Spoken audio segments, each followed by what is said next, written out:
पूछ हमसे मंजिल मेरी कहाँ है, अभी न पूछ हमसे मंजिल मेरी कहाँ है, अभी तो बस हमने चलने का इरादा किया है। न हारे हैं न हारेंगे कभी, ये किसी और से नहीं खुद से वादा किया है। जोरदार तालियां माननीय मंत्री जी के स्वागत के लिए। अब मैं श्री दीपक सिंह महासचिव जी से अनुरोध करूंगा कि अपना उद्बोधन देने का कष्ट करें। उद्बोधन के साथ साथ करेक्शन है, प्रतिवेदन देने का कष्ट करें।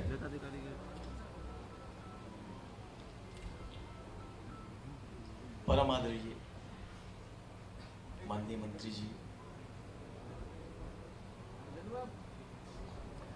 हमारे बीच में हमारे सचिव वित्त आदरणीय श्री रिजवी सर आ चुके हैं। सर आपका स्वागत है। 99192167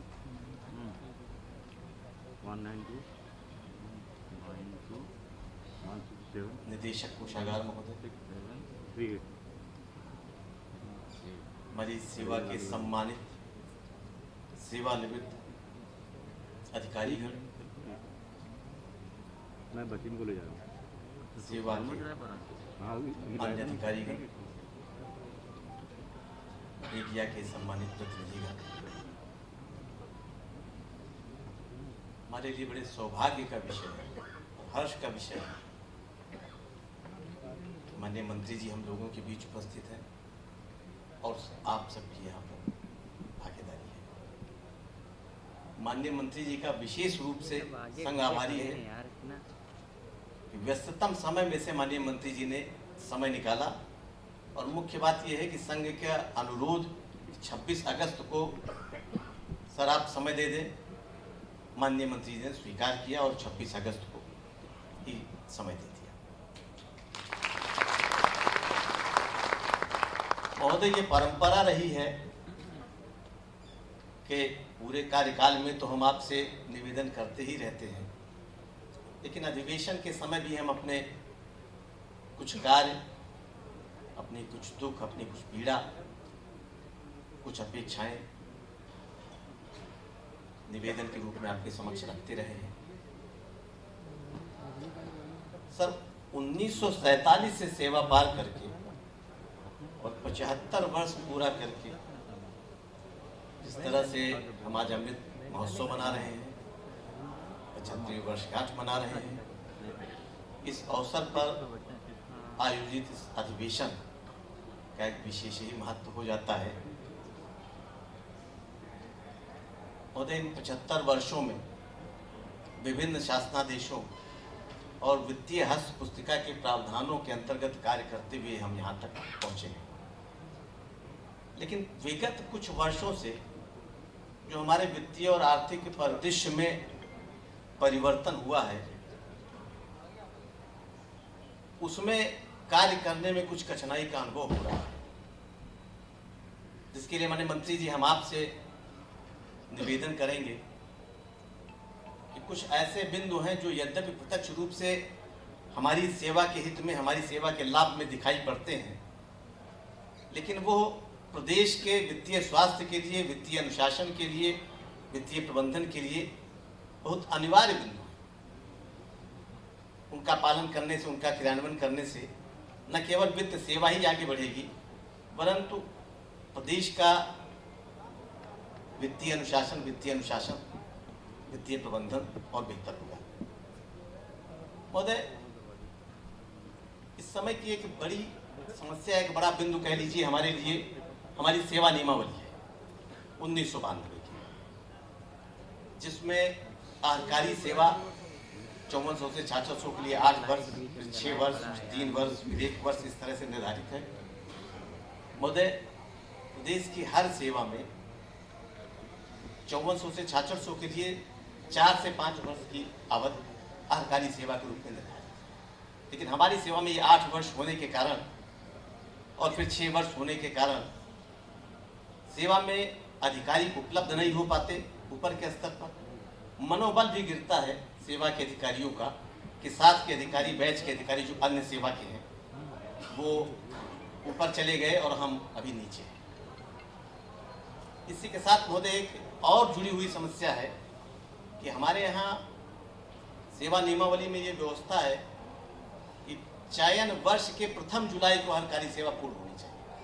तो महोदय, यदि 2 जुलाई को हमारी पदोन्नति का आदेश निर्गत होगा तो 2 जुलाई से अगले 30 जून तक जो सेवा होगी 11 माह 28 दिन की, वो अहर्कारी सेवा में नहीं गिनी जाएगी। फिर 1 जुलाई से हमारा पहला दिन, दूसरा दिन इस तरह से शुरू होगा, जो अन्य सेवाओं में नहीं है। मतलब सेवा नियमावली में हम इस बिंदु पर संशोधन के लिए आपसे निवेदन कर रहे हैं। संघ ने इस संदर्भ में प्रयास भी किया, पत्रावली भी चली, कार्मिक तक गई, लेकिन कुछ बिंदुओं पर असहमति बनी। फिर कार्मिक ने वापस किया, पुनः निचले स्तर पर चर्चा करके पत्रावली फिर से तैयार की गई, लेकिन महोदय ये काम अभी हो नहीं पाया है। तो सर आपसे प्रार्थना है, निवेदन है कि इसको समयबद्ध पूर्ण ढंग से एक समय निर्धारित कर दें और समयबद्ध ढंग से इसका निस्तारण करवा दें। हमारे 5400 के जो अधिकारी आते हैं, इतना लंबा समय उनको 9 साल, 10 साल, 8 वर्ष की हरकारी सेवा की आवश्यकता है। फिर ये जो प्रथम जुलाई की शर्तें हैं, इसमें 9 साल, 10 साल पे डीपीसी की प्रक्रिया शुरू होती है, कैरेक्टर रोज पूरे कराए जाते हैं, 10-10 साल लग जा रहे हैं, जिससे अधिकारी के मनोबल पर बहुत प्रतिकूल प्रभाव पड़ रहा है। मुद्दे इसी के साथ 2014 में हमारा कैडर रिव्यू हुआ था और ऊपर के कुछ पदों के लिए हुआ, नीचे के पद का रिस्ट्रक्चरिंग नहीं हो पाया, जिसके कारण आज पिरामिडीय व्यवस्था के अंतर्गत हम कार्य नहीं कर रहे। पिरामिडीय व्यवस्था तो बिल्कुल छिन्न भिन्न हो गई है, नीचे पद ज़्यादा हो गए हैं, बीच में पद कम हो गए हैं, ऊपर पद हो गए हैं। तो इस तरह से सर कैडर रिव्यू की बहुत बड़ी आवश्यकता हमारे संवर्ग में है, जिसके दृष्टिगत विभिन्न विश्वविद्यालयों में, चिकित्सा महाविद्यालयों में बजट के वॉल्यूम के दृष्टिगत विभिन्न विभागों में, कोषागारों में, मंडलीय कार्यालयों के पदों का, इन सब पदों के उच्चीकरण की आवश्यकता है। और विभिन्न विभागों में, अधिकरणों में, प्राधिकरणों में, निगमों में, परिषदों में जहाँ वित्त सेवा का संवर्ग नहीं है, जहाँ वित्त सेवा के अधिकारी नहीं है, सर वहाँ पद बनाए जाने की भी प्रदेश के हित में, प्रदेश के वित्तीय हित में, प्रदेश के वित्तीय स्वास्थ्य के लिए आवश्यकता है। वित्त विभाग में सर विशेष सचिव के कम पद हैं, जबकि हमारी सेवा के कई अधिकारी वहाँ पर अपनी सेवाएं दे रहे हैं। सर अनुरोध ये है कि जब हमसे काम लिया जा रहा है तो उसी के अनुसार हमको वहाँ पद भी दे दिया जाए। और एक विडम्बना सर ये है कि 10,000 ग्रेड पे के अधिकारी भी हमारे विशेष सचिव नामित हैं, 8900 ग्रेड पे के अधिकारी भी विशेष सचिव नामित हैं। सर अनुरोध ये है कि हमारे 10,000 ग्रेड पे के जो अधिकारी शासन में कार्य कर रहे हैं, उनको सचिव पद नाम अवश्य दे दिया जाए।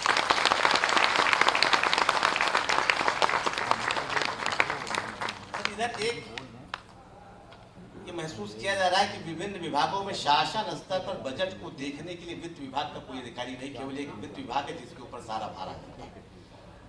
जैसे आवास है, वहाँ पूछा गया कि आप यहाँ वित्त नियंत्रक कौन है या वित्त कौन देखता है, कोई विशेष सचिव देखते हो, तो ऐसी कोई व्यवस्था नहीं। तो निवेदन ये है कि विभिन्न विभागों में बजट के वॉल्यूम को देखते हुए संयुक्त सचिव या विशेष सचिव बजट की के पद उनको दिए जाएं, वित्त सेवा के अधिकारी बैठाए जाएं, जिससे बजट सही ढंग से, बजट का अनुमान सही ढंग से बन सके, उस पर और ज़्यादा कार्य हो सके और जो जनोन्मुखी हो और पारदर्शी हो। सर विभिन्न विभागों में हमारी सेवा के अधिकारी तैनात रहते हैं, लेकिन कुछ विभागों में तो लेखा का अलग संगठन है जो लेखा एवं लेखा परीक्षा निदेशालय के अंतर्गत कार्य करता है। वहाँ भी आंतरिक व्यवस्था के लिए प्रशासनिक अधिकारी अपने हाथ में लिए रहते हैं और अपने ढंग से कर्मचारियों को, लेखा के कर्मचारियों को प्रभावित करते रहते हैं। तो निवेदन ये है कि जहाँ लेखा संगठन है वहाँ उसको वित्त नियंत्रक के नियंत्रण में किया जाए, और जहाँ नहीं है वहाँ स्वतंत्र लेखा संगठन बनाया जाए जो वित्त नियंत्रक के नियंत्रण में कार्य करे। वित्त नियंत्रक एक कर्मचारी को ट्रेन करता है, उसको तैयार करता है, किसी कार्य के लिए कार्य सौंपता है, वो अच्छा कार्य करने लगता है तो विभाग के अन्य अधिकारियों को लगता है कि तो उनके हित में नहीं है, तो विभाग के हित में, तो वित्त के हित में, तो उसको वहाँ से ट्रांसफर कर देते हैं। ये व्यवस्था से समाप्त करने का निवेदन है। इसी के साथ सर बजट नियंत्रण और भुगतान के कारण बजट की व्यवस्था दोहरी व्यवस्था चल रही है। कुछ बजट वित्त विभाग के अधिकारी देखते हैं और कुछ बजट को विभागीय अधिकारी को सौंप रखा गया है, जिनमें अनियमितता की संभावनाएं, गबन घोटाले की संभावनाएं बहुत रहती हैं।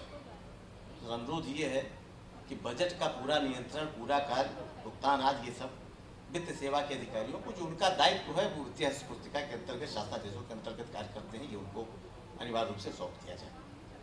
और इसके लिए सर आवश्यक ये है कि शासन स्तर से आदेश जारी हो, जिसमें कोषागारों को भी जाए, बैंकों को भी जाए। NIC भी जब सॉफ्टवेयर बनाने लगती है तो वहाँ विभागीय अधिकारी अपना मैनिपुलेशन करते हैं कि ऐसा सॉफ्टवेयर बनता है जिसमें वित्त सेवा के अधिकारी को किसी तरह से किनारे करने की कोशिश की जाती है विभाग के द्वारा। तो ये जो निर्देश हो ये सभी के लिए हो, सभी पर बाध्यकारी हो, क्योंकि वित्त की व्यवस्था, पैसे की व्यवस्था सर आपके मार्गदर्शन में, आपके नेतृत्व में होता है। इसी तरह सर मंडल में और जनपद स्तर पर कई ऐसे कार्यालय हैं जहां हमारी सेवा का स्ट्रक्चर नहीं है, तो वहां पर सारे कार्य हमारे कोषाधिकारी गणों को मार्क कर दिए जाते हैं, सौंप दिए जाते हैं। कोषागार में अपने ही इतने कार्य हैं कि उनका दायित्व निभाना और बहुत महत्वपूर्ण कार्य है। लाखों करोड़ों का ट्रांजैक्शन होता है कोषागार से। ऐसे में पत्रावलियों में हमारे अधिकारियों को व्यस्त करना ये उचित नहीं है। इसलिए महोदय हम मांग करते हैं कि पहले अपर जिलाधिकारी वित्त का पद हमारी सेवा का था और मंडल में अपर आयुक्त वित्त तैनात हैं, अभी भी पद है। उसी तर्ज पर अपर जिलाधिकारी वित्त का पद हमको दिया जाए और जनपदों में जिन विभागों में हमारा स्ट्रक्चर नहीं है वहाँ की पत्रावली वित्त से संबंधित, विजय से संबंधित जो प्रस्तुत किए जाने हैं कोषागार में, और उनको चेक करने की, उनको प्रतिहस्ताक्षर करने की व्यवस्था जो वित्त विभाग के अधीन है सर, ये वित्त विभाग के द्वारा किया जा सकता है। और ये 5 बिंदु जो हमने बताए, ये यद्यप प्रत्यक्ष रूप से तो लग रहा है कि हमारी सेवा को बड़े लाभ पहुंचाने वाले हैं, लेकिन ये हमारा दायित्व बढ़ा रहे हैं, हमारा कार्य बढ़ा रहे हैं, हमारी भूमिका बढ़ा रहे हैं और प्रदेश के वित्तीय स्वास्थ्य के लिए बहुत आवश्यक है सर। ये मील का पत्थर साबित होगा, मैं आपको विश्वास दिलाता हूँ, मैं दावा करता हूँ। ये व्यवस्थाएं अगर की जाती हैं सर, तो 2 वर्षों के अंदर आपको जो परिणाम देखने को मिलेगा वो विस्मयकारी होगा। इसके बाद कुछ बिंदु हमारे अपनी सेवा से हैं, जो हमारी सेवा के बेहतरी के लिए, जिससे हमारा मनोबल ऊंचा रहेगा और हम अपने दायित्वों का निर्वहन गंभीरता से कर पाएंगे। सर एक बड़ा महत्वपूर्ण बिंदु है अभियोजन की स्वीकृति। विभिन्न आपराधिक मामलों में CBCID की जांच हो, विजिलेंस की जांच हो, इस तरह की जांचें होती हैं। जनपदों में हमारे अधिकारियों को विभिन्न कमेटियों में रखा जाता है और उसके बाद जब नाम आता है, नीचे कोई जांच होती है, तो नाम पढ़ के अभियोजन की स्वीकृति मांगी जाती है। इस विषय पर मैंने पुलिस विभाग के बड़े वरिष्ठ अधिकारियों से भी बात किया कि हमारे वित्त सेवा के अधिकारी का जितना दायित्व है वो आप निर्धारित कर दीजिए, उसके आधार पर आप अभियोजन कीजिए। आपकी चार्जशीट में जो आपने बनाई है उसमें अगर हमारे अधिकारी का सीधा कोई रोल है, कोई भूमिका है, तो आप करिए। अब जो बिंदु ऐसे हैं, टेंडर के जो बिंदु ऐसे हैं जिनसे हमारे अधिकारियों का कोई मतलब नहीं है, जो आपके द्वारा निर्धारित किया जाता है, विभिन्न विभागों द्वारा निर्धारित किया जाता है, हमारे अधिकारी की कोई भूमिका नहीं, उस पर हमारा प्रोसिक्यूशन नहीं होना चाहिए। उनका ये कहना है कि ये कोर्ट को निर्धारित करने दीजिए, 4 अधिकारी का नाम है, अगर एक अधिकारी का नाम हम छोड़ देंगे तो हमारे ऊपर आरोप लगेगा। दूसरा जो महत्वपूर्ण बिंदु उन्होंने उठाया कि अभियोजन की स्वीकृति हम संबंधित प्रशासकीय विभाग से मांगते हैं, तो ये प्रशासकीय विभाग का दायित्व है कि वो देखे, हम चार्जशीट भी भेजते हैं कि वो देखे कि आपका अधिकारी, विभाग का अधिकारी इसमें उत्तरदायी है कि नहीं है, जो चार्जेस फ्रेम किए गए उसमें किस सीमा तक उत्तरदायी है, किस सीमा तक उत्तरदायी नहीं। सर इसका परीक्षण एक रिचुअल की तरह हमारे यहाँ शासन में हो जाता है, क्योंकि विशेषज्ञों द्वारा इसका, वित्त के विशेषज्ञों द्वारा इसका परीक्षण नहीं होता है। तो अनुरोध है सर कि हमारी सेवा के अधिकारियों, निदेशक कोषागार या इस स्तर के अधिकारियों की अध्यक्षता में एक समिति बना दे जो इसका परीक्षण कर ले और इनकी संस्कृति को संज्ञान में रखते हुए शासन अंतिम रूप से काम ले। यद्यपि कोरोना काल में भी शासन ने बड़ी तत्परता से, और आपका नेतृत्व ऐसा रहा है, आपका इकबाल ऐसा है कि पदोन्नति की कार्रवाइयाँ की। और कल सर अभी 96 पदोन्नति कल की गई। संघ का बड़ा अनुरोध था शासन से कि 26 को हमारा अधिवेशन है, 26 के पहले किसी भी डेट पे आप पदोन्नति करवा दें। शासन ने पूरा आश्वासन दिया था कि 26 के पहले पदोन्नति करवा देंगे, और शासन ने आपके नेतृत्व में सर ये कार्य पूरा कर दिया। हम इसके बड़े आभारी हैं। एसीपी के प्रकरणों में, पदोन्नति के प्रकरणों में ये आवश्यक है कि जो समय निर्धारित है जुलाई और जनवरी में, उसमें बैठक जरूर करा ली जाए, समिति की बैठक करा ली जाए, और 2 लोगों को एसीपी स्वीकृत होनी हो, 4 लोगों को एसीपी स्वीकृत होनी हो। हम लोग विभिन्न विभागों में तैनात हैं और इसी तरह विभागों में काम करते हैं। कम से कम 2 बार तो इसकी बैठक जरूर करा लेनी चाहिए। ये महोदय आपसे हमारा अनुरोध है। सर, एक समस्या, एक अजीब से भ्रम की स्थिति विगत कई वर्षों से बनी हुई है कि हमारे वित्त नियंत्रक का पदनाम 8700 ग्रेड पे भी है, 8900 में भी है, 10,000 में भी है। जब मैं 8700 ग्रेड पे में तैनात था और वित्त नियंत्रक था, उस समय भी विभाग के लोग या विभागाध्यक्ष जिस विभाग में तैनात रहते थे कि अरे भाई आपके ही मित्र होंगे, कह दीजिए, चिकित्सा में कह दीजिए, पुलिस में कह दीजिए। तो उनको बताना पड़ता था कि नहीं, हमारे मित्र नहीं, हमसे 9 बैच सीनियर है, पदनाम एक है। सर, इसमें कोई वित्तीय भार भी नहीं आना है, और करपत्र प्रार्थना आपसे सर कि इसमें संशोधन करवा दे सर। 8700 वित्त नियंत्रक, 8900 प्रमुख वित्त नियंत्रक या अपर निदेशक वित्त, और 10,000 सर निदेशक। सर इधर हमारी मांग भी रही है, और कई ऐसे इशू भी आए हैं जिसमें ये बताया गया कि निदेशक कोषागार, आंतरिक लेखा, पेंशन, ये बड़े महत्वपूर्ण पद हैं। इसी प्रकार ट्रेनिंग इंस्टीट्यूट्स कई ऐसे हैं जहाँ पे उच्च स्तरीय अधिकारी तैनात किए जाते हैं। मतलब जब शासन मानता है, प्रशासन मानता है, सभी इसको स्वीकार करते हैं कि ये पद बाकी पदों से कुछ अलग है, तो इसमें हमको महानिदेशक का पद दे दिया जाए सर। ये जो 4 हमारे 3 हमारे निदेशक कोषागार, निदेशक पेंशन और आंतरिक लेखा, 3 महानिदेशक और 1 ट्रेनिंग इंस्टीट्यूट का पद, उसे सामान्यतः सभी ट्रेनिंग इंस्टीट्यूट्स में है। सर, एक मांग सर हमारी पहले से आती रही है, और सर आपकी कृपा भी हुई है। 8700 और उससे ऊपर के ग्रेड पे के अधिकारियों को सचिवालय में अस्थायी प्रवेश पत्र दे दिया जाता है।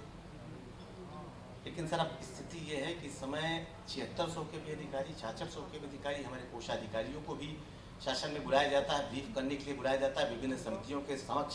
यद्यपि वो बोलते नहीं, लेकिन तथ्यों को बताने के लिए उनको बुलाया जाता है।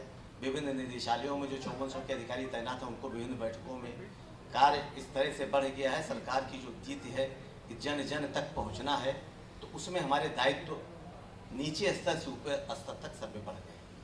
इससे अनुरोध है कि नियमावली में ये संशोधन करवा के पास की, और हमारे सभी अधिकारियों को सचिवालय पास अस्थायी पास व्यवस्था कर दी जाए। सर, देश में हमारे जो अधिकारी तैनात हैं, जो 5400 और 6600 के अधिकारी हैं, जिलों में जो तैनात हैं, उनकी विभागों में स्थिति ये है कि कई विभागों में तो बैठने की जगह नहीं मिलती, और बरामदे में अलमारी लगा के घेर के उनको लेखा अधिकारी बना दिया जाता है। इंफ्रास्ट्रक्चर की बड़ी कमी है सर। इससे हमारा भी मनोबल गिरता है, सरकारी कार्य भी प्रभावित होता है। जो कार्य के लिए आते हैं वो भी अनावश्यक रूप से दबाव बनाते हैं, उनको लगता है कि तो बरामदे में बैठे हुए अधिकारी हैं। सर, अनुरोध ये है कि जैसे शिक्षा भवन है, विकास भवन है, इन सब की तर्ज पर हमारा भी एक वित्त भवन बनवा दिया जाए। कोषागार में भी ये भवन बनवाया जा सकता है। इससे एक आधिकारिक रूप में बैठने का स्थान, समुचित स्थान और इंफ्रास्ट्रक्चर हमको प्राप्त हो जाएगा।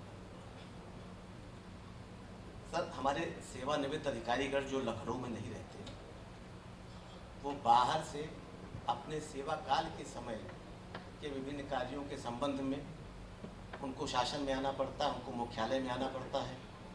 विभिन्न बिंदुओं पर हम भी उनके परामर्श के आकांक्षी रहते हैं, तो उसलिए भी वो आते हैं, लखनऊ आते हैं, हमारा मार्गदर्शन करते हैं। सर अनुरोध ये है कि ऐसे अधिकारियों के लिए FATI के गेस्ट हाउस में सर रुकने की व्यवस्था करा दी जाए। व्यवस्था ये हमारे साथ सेवानिवृत्त साथी हैं जिनके अनुभवों का लाभ हमारे लिए बहुत आवश्यक है। सर अभी सर आज आज़ादी के इस 75वें वर्ष में हम लोगों ने, संघ ने और सेवा के अधिकारियों ने 75 वर्ष से अधिक आयु के जितने हमारे सेवानिवृत्त अधिकारी हैं, लखनऊ में आए हैं, कानपुर से आए हैं, उनका सर सम्मान किया गया है। ये अनुरोध है सर। सर अंत में तो एक बात कहना चाहूँगा कि जितने शासनादेश हमारे दायित्वों के लिए हैं, हमारे कार्यों के लिए हैं, ये बिखरे हुए हैं। विभिन्न विभाग अपने अपने ढंग से उनका इंटरप्रिटेशन करते हैं और उनको सूचीबद्ध करते हैं कि शासनादेश में ये कहा गया, इस शासनादेश में कहा गया। सर अनुरोध ये है कि एक कमेटी बना के और हमारे जो दायित्व हैं, विभागों में जो कार्य हैं, जो अधिकार हैं, जो भी हैं, उनको एक शासनादेश में, एक समावेशी शासनादेश जारी कर दिया जाए, जिससे पूरी स्थिति हमारी विभिन्न विभागों में, सभी विभागों हमारा दायित्व निर्धारित हो जाए, हमारे अधिकार निर्धारित हो जाए।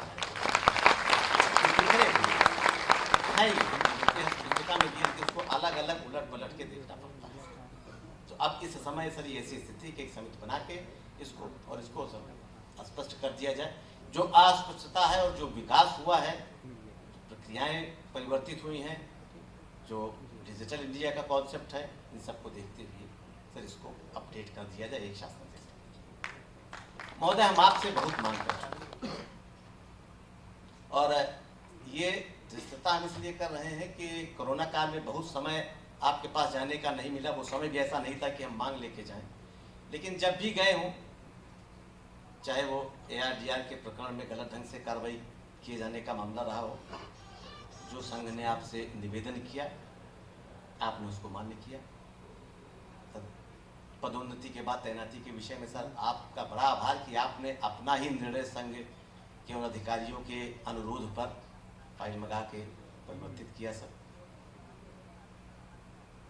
संघ ने सर अपने सदस्यों के लिए, वो सारे सदस्यों, सेवा के सदस्यों ने मिलकर भी सर अपने लिए कार्य किया और हम लोग करते रहते हैं। सर कोरोना काल में अधिकारियों के लिए व्यवस्था करना, दवाई की व्यवस्था करना, खाने की व्यवस्था करना, इस तरह की व्यवस्था करना, सिलेंडर खरीद के रखना, कॉन्सनट्रेटर खरीद के रखना, साथियों के सहयोग से, अपने सेवा के अधिकारियों के सहयोग से, इस तरह की व्यवस्थाएं भी सर संघ ने की, जिससे सरकार पर कम से कम भार आए, सरकार पर कम से कम बोझ आए। महोदय 5 वर्ष का आपका पिछला कार्यकाल, जिसमें हमें आपका आशीर्वाद मिला और हमारा सौभाग्य है कि पुनः आप वित्त मंत्री के रूप में, परिवार के मुखिया के रूप में हमको फिर मिले हैं। तो ये कुछ बिंदु महोदय आपके समक्ष रखा गया है। पूरी आस्था है महोदय, पूरा विश्वास है कि आपका आशीर्वाद प्राप्त होगा। बहुत चर्चा न करके काफ़ी तो कहा जा चुका, हम आपका आशीर्वाद ज़्यादा सुनना चाह रहे हैं। एक बार पुनः माननीय वित्त मंत्री जी का, सचिव सर का, निदेशक कोषागार महोदय का, सभी अधिकारीगणों का, अपने सेवानिवृत्त अधिकारीगणों का विशेष रूप से आभार व्यक्त करते हुए मैं आप सबका अभिनंदन करता हूँ, स्वागत करता हूँ। मीडिया के प्रतिनिधिगण भी हमारे बीच हैं, सभी का आभार व्यक्त करते हुए मैं अपनी बात को समाप्त करता हूँ। धन्यवाद महासचिव महोदय। अब मैं हमारे सचिव महोदय मंजर अब्बास रिजवी सर मौजूद हैं, मैं धर्मेंद्र सर से अनुरोध करूंगा कि सर का स्वागत करें और दीपक जी से अनुरोध करूंगा कि पुष्प, दीपक जी शॉल लीजिए।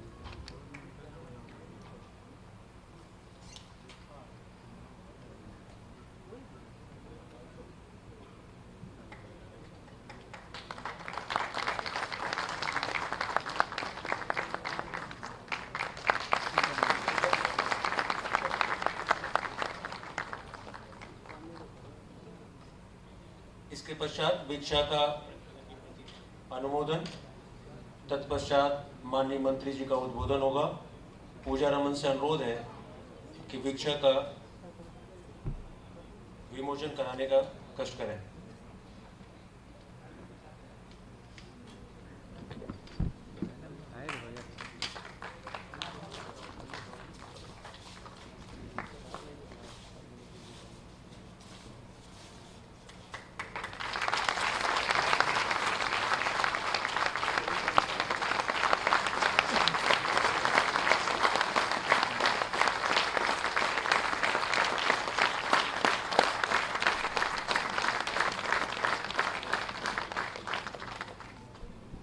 अब मैं माननीय मंत्री जी से अनुरोध करूंगा कि अपना आशीर्वचन हम सबको प्रदान करें। मंत्री जी के लिए स्वागत के लिए एक बार पुनः 2 लाइनें कि रगों में दौड़ने फिरने के हम नहीं कायल, रगों में दौड़ने फिरने के हम नहीं कायल, जो आंख ही से न टपका वो लहू क्या है। माननीय मंत्री जी।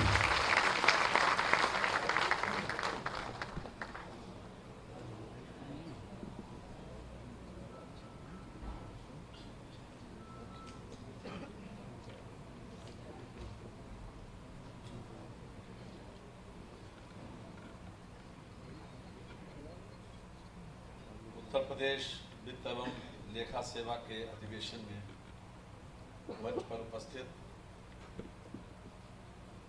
उत्तर प्रदेश शासन के सचिव, वर्तमान में वित्त सचिव श्री सैयद अब्बास रिजवी साहब,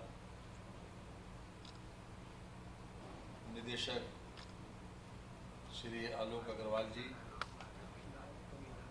अध्यक्षता कर रहे श्री धर्मेंद्र वर्मा जी, उपाध्यक्ष श्री अभय जौहरी जी और महासचिव श्री दीपक सिंह जी, यहाँ पर उपस्थित उत्तर प्रदेश वित्त एवं लेखा सेवा के सभी अधिकारी और कर्मचारीगण, पत्रकार एवं छायाकार मित्रों, आज के इस अधिवेशन में विशेष रूप से आप लोगों की मांग पत्र रखने वाले श्री दीपक सिंह को हमने बहुत गंभीरता से सुना है।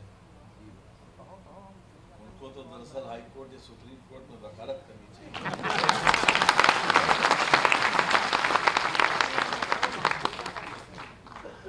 आपने अच्छा अपना प्रतिनिधि चुना है, इसके लिए आपको भी बधाई। और उन्होंने बहुत अच्छे तरीके से अपनी बात को रखा, इसलिए उनको भी बधाई। आवाज बढ़वाइए माइक के। हम सब जानते हैं कि सरकार हो चाहे संगठन हो, अगर वित्तीय अनुशासन, वित्तीय व्यवस्था ठीक है तो सब कुछ ठीक माना जाता है। और मुझे इस बात की बहुत खुशी है कि तमाम विपरीत परिस्थितियों में भी आप लोगों ने वित्तीय अनुशासन भी कायम किया और बेहतर तरीके से वित्तीय प्रबंधन भी किया। इसके लिए हम आपको विशेष रूप से बधाई देते हैं।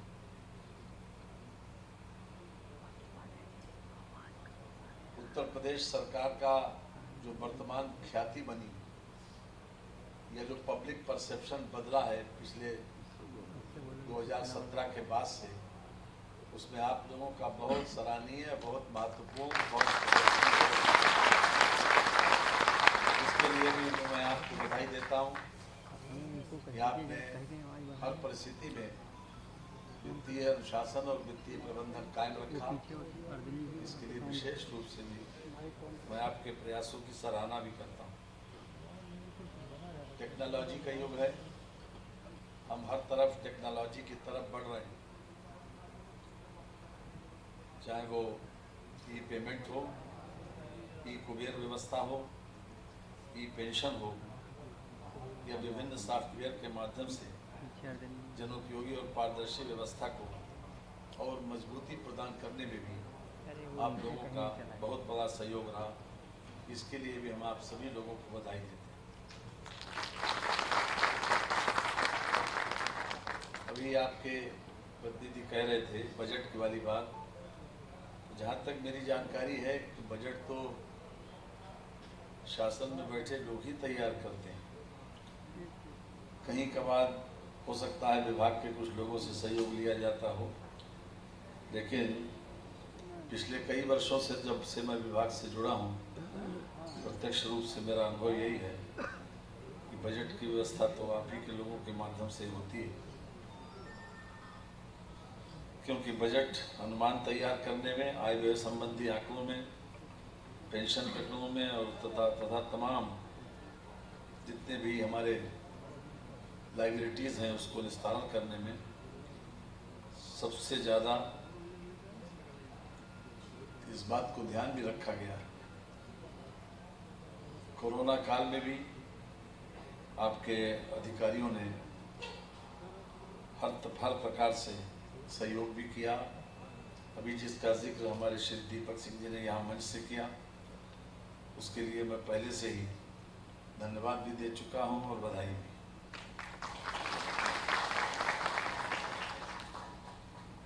हमारा लक्ष्य $1 ट्रिलियन का है।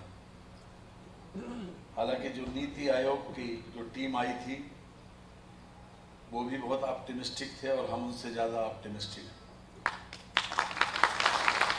हम उनसे ज़्यादा आशावादी। जो काम वो 2030 तक कह रहे हैं, हम चाहते हैं कि 2027 तक पूरा हो जाए और इसके लिए हमने एक कंसल्टेंट भी अपॉइंट किया है और लगातार आज भी अभी 12:30 बजे उनका प्रेजेंटेशन भी है। हम लगातार, हमारी ये कोशिश ये है कि जो प्रधानमंत्री जी का सपना है, प्रधानमंत्री जी का जो लक्ष्य है कि $5 ट्रिलियन की इकॉनमी बनाई जाए, उसी के अनुरूप हमने उत्तर प्रदेश में $1 ट्रिलियन इकॉनमी का जो लक्ष्य रखा है उसके अनुरूप हम स्टेप बाय स्टेप चल रहे हैं।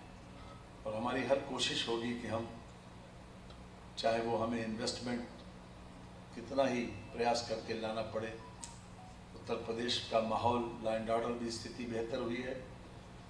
माननीय योगी जी के नेतृत्व में हर स्तर पर सुधार दिखाई पड़ता है और ये मैं नहीं, ये पब्लिक परसेप्शन ये है। और मैं समझता हूँ कि लोक दृष्टि सबसे बड़ा मानदंड होता है किसी भी व्यवस्था के आकलन के लिए। और आज पब्लिक परसेप्शन यही कहता है कि सरकार ने पहले के मुकाबले में बेहतर काम किया, जनता का विश्वास पुनः अर्जित किया और उसी आधार के ऊपर जो लोग पहले के कार्यकाल में बेरिंग लगाकर अपनी फैक्ट्री उत्तर प्रदेश से बाहर ले जाना चाहते थे, आज वही लोग एक्सपेंशन के लिए यहाँ पर तत्पर हैं और लगातार एक्सपेंशन कर रहे हैं। अभी सरकार के आने के बाद भी 80,000 करोड़ रुपए से ज़्यादा का इन्वेस्टमेंट की ग्राउंड ब्रेकिंग सेरेमनी प्रधानमंत्री जी के हाथों से 3 जून को संपन्न हुई।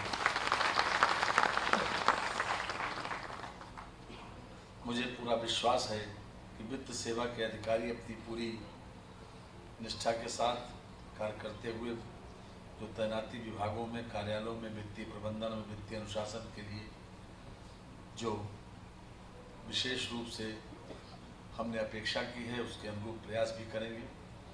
कार्यालयों में वित्तीय प्रबंधन बेहतर हो और उसी से हमारी ख्याति भी जुड़ी है।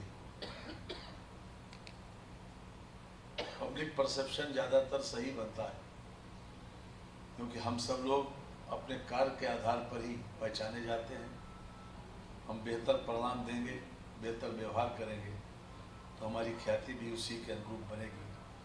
हमारा आचरण और व्यवहार भी इसी प्रकार का होना चाहिए कि हर दृष्टि से हम हेल्पिंग एटीट्यूड के आधार के ऊपर हम अपने कार्य और व्यवहार को आगे बढ़ाएं, ये कोशिश हमारी होनी चाहिए। आप लोगों ने जो बातें अपने प्रतिनिधि के माध्यम से कही हैं, आज ही बल्कि कल शाम को प्रमोशन हो गया था, कल मैं बाहर था, आज मैं जैसे ही आया तो वैसे ही मैंने टेलीफोन से ही सहमति दे दी थी कि जो 6600 से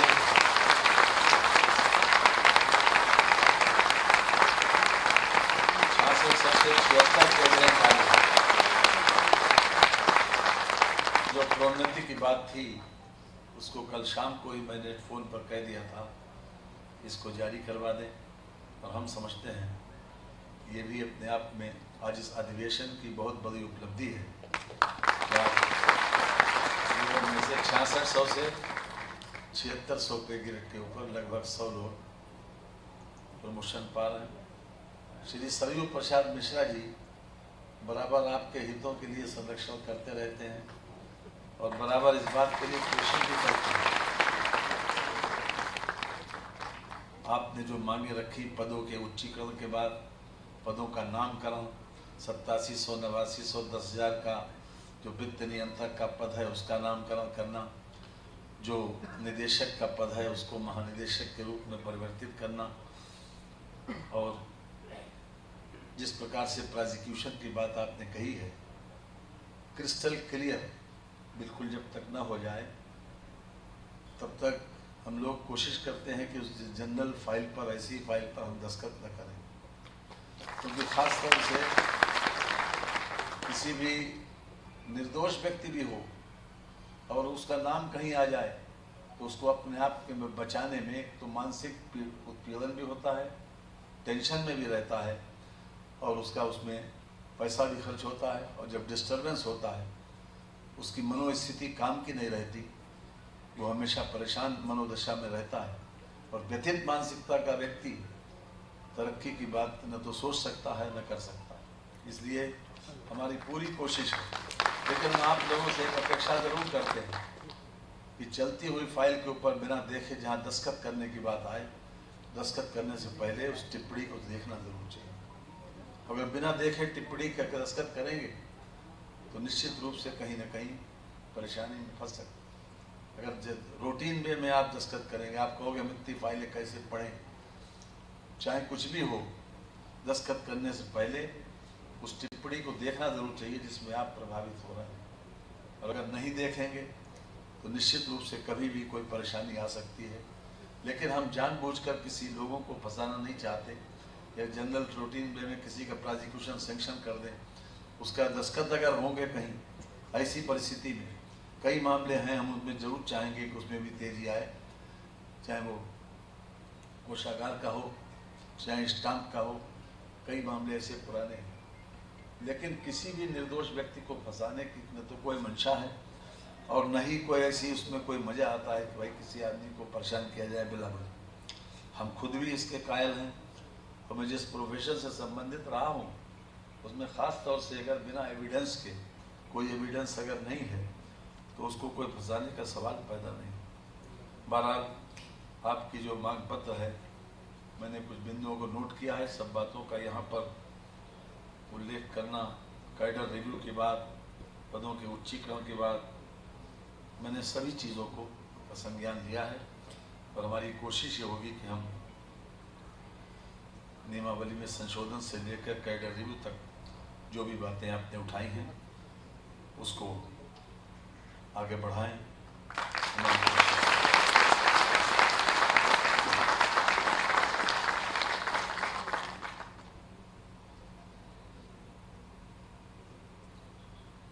यहाँ पर 2-3 शेर पढ़े गए, एक शेर को मैं सुधार दूं। शेर ये है कि जब तक कि मैं बिका न था कोई पूछता न था, तुमने खरीद कर मुझे अनमोल कर दिया। और मैं अपनी बात भी 2 लाइनों से समाप्त करूंगा कि मंजिल मुझे मिले न मिले इसका गम नहीं, मंजिल की जस्तजू में मेरा कारवां तो है।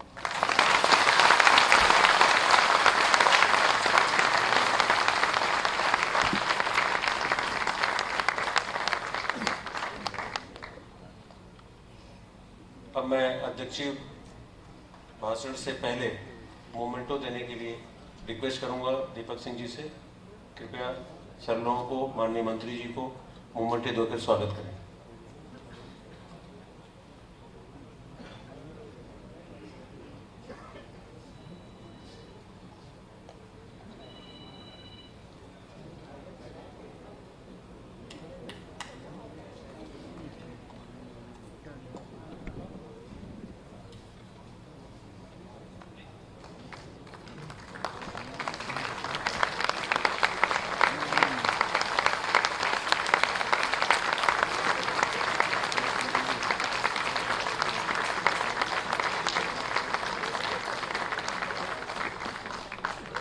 अब मैं पूजा से अनुरोध करूंगा कि सचिव महोदय को मोमेंटो देकर स्वागत करें।